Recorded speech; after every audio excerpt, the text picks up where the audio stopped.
నమస్కారము. Model star ST పాదం మీ Sampath. So ఈ వీడియో ఎందుకు పెడుతున్నానంటే ఇప్పుడే స్విగ్గీ నుంచి ఒక ఆర్డర్ రిసీవ్ చేసుకోవడం జరిగింది. సో ఆ కస్టమర్ రిక్వెస్ట్ చేశారనమాట ఒక ఇన్స్ట్రక్షన్స్ లో. ఆ పైన మీకు స్క్రీన్ మీద చూపిస్తాను, చూడండి. అది ఆయన ఏం రిక్వెస్ట్ చేశారంటే ఇది చిన్నపిల్లల కోసము, చిన్నపిల్లలు తాగుతారు, సో కొంచెం ఫ్రెష్ గా మీరు ఈ ఆర్డర్ చేసి ఇవ్వండి అని చెప్పేసి చేశారనమాట. సో 6% ఫ్యాట్ పాలు అవి. సో అవి ఆల్రెడీ మా దగ్గరికి వచ్చేపాటికే, ఐ మీన్ మార్కెట్ లోకి అమ్మడానికి వచ్చేపాటికే 2 times బాయిల్ అయ్యి 2 times చిల్ అయ్యి మా దగ్గరికి వస్తాయి అనమాట. సో మేము కూడా డీప్ గా బాయిల్ చేసిన తర్వాతే ఆ మిల్క్ తో పాటు ఈ బాదం పౌడర్ అవన్నీ కలపడం జరుగుతుంది. అవి మేము డీప్ అండ్ ఫ్రీజర్ లో పెట్టాం. సో మా దగ్గర ఎటువంటి ప్రిజర్వేషన్ శక్తులు అయితే ఏమి ఉండవు అనమాట. సో ఆ కంపెనీ పాలు కూడా ఎట్లా మీకు చూడండి, మీ అవగాహన కోసం నేను ఎక్స్ప్లెనేషన్ ఇస్తున్నాను ఇది. సో కంపెనీ ప్యాకెట్ మీద కూడా ఈ రోజు లేదా రేపటి డేట్ ఉంటుంది. సో మోస్ట్ ప్రాబబ్లీ కొన్ని ప్యాకెట్స్ మీద రేపటి డేట్ ఉంటుంది, ఎక్స్పైరీ డేట్. సో రీసెంట్ గా వచ్చే కంపెనీస్ అన్ని కూడా టుడే డేటే ఉంటుంది. సో ఆ తర్వాత పాలు ఉండవు.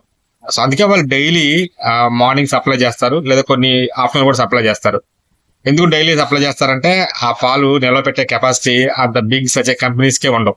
సో అవి మనం బాయిల్ చేసిన తర్వాత మేము ఫ్రీజర్ లో పెట్టిన తర్వాత max to max 1.5 day. The second day అంటే ఇట్స్ హెడ్ అండ్ టైల్ అనమాట. సో ఉండవు. బాయిల్ చేసి ఫ్రీజర్ లో పెట్టిన తర్వాత max to max 1.5 day or 2 days ఆ తర్వాత స్పాయిల్ అయిపోతాయి పాలు. సో నిల్వ పెట్టే అవకాశం ఉండదు. సో కమింగ్ టు మనకి బాదం పప్పు వచ్చేసి కూడా అంతే. 12 hours తర్వాత సోక్ చేసిన 12 hours తర్వాత మనం అది స్లైస్ చేసి వెంటనే యూజ్ చేస్తాం అనమాట. అది కూడా మనకి ఎవ్రీడే, అది ప్రతిరోజు మనం సోక్ చేసి పెడతాం. అది సెకండ్ డేకి అసలు అది వాసన వచ్చేస్తుంది, ఉండదు. అది అసలు 80% ఉండదు. అది ఆల్రెడీ నీళ్ళలో నానబెట్టింది కదా, సో ఆ ఛాన్సే ఉండదు. సో భయపడాల్సిన అవసరం ఏం లేదు. ఇదేమి ఫ్రోజన్ ఫుడ్ అసలే ఉండదు మా దగ్గర. ఫ్రోజన్ ఉండదు అసలు. ఫ్రెష్లీ మేము మీకు ప్యాక్ చేసి ఇవ్వటమే అప్పటికప్పుడు. అవన్నీ కూడా క్లబ్ చేసి ఇస్తాం అనమాట. సో మీరు ఏమీ బాధపడాల్సిన అవసరం లేదు. నిరభ్యంతరంగా మీరు బాదం పాలు తాగొచ్చు. ఇంకొక క్రూషియల్ పాయింట్ ఏంటంటే మనకి ఈ మిల్క్ ఎప్పుడు నిల్వ పెట్టే కెపాసిటీ వస్తుందంటే టోన్ మిల్క్ అని ఉంటుంది, అంటే దాంట్లో ఫ్యాట్ పర్సెంట్ తక్కువ ఉంటుంది. సో అవి వచ్చేసి మనకి దాంట్లో మళ్ళీ ఏదైనా నీళ్ళు కలిపి అవి అప్పుడు అవి నిల్వ పెట్టచ్చు ఎక్కువ కాలం. సో అంతేగాని మనకి ఈ ఫ్యాట్ మిల్క్ ఎక్కువ ఉన్నవి అస్సలు నిల్వ ఉండవండి, అస్సలు నిల్వే ఉండవు. మీరు చూడండి, మనకి టిన్ పాలు ఉంటాయి. టిన్ పాల్లో ఫ్యాట్ వచ్చేసి 1.5, మ్యాక్స్ టు మ్యాక్స్ 3% ఫ్యాటే ఉంటుంది. సో అంతకు మించి ఫ్యాట్ ఉండదు.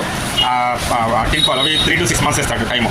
ఎందుకంటే ఆ ఫ్యాట్ కంటెంట్ ఉండదు. ఫ్యాట్ కంటెంట్ తక్కువ ఉన్న పాలు మీకు ఎక్కువ కాలం నిల్వ ఉంటాయి. సో ఇది మీకు ఇన్ఫర్మేషన్ కోసం నేను ఈ వీడియో చేశానండి.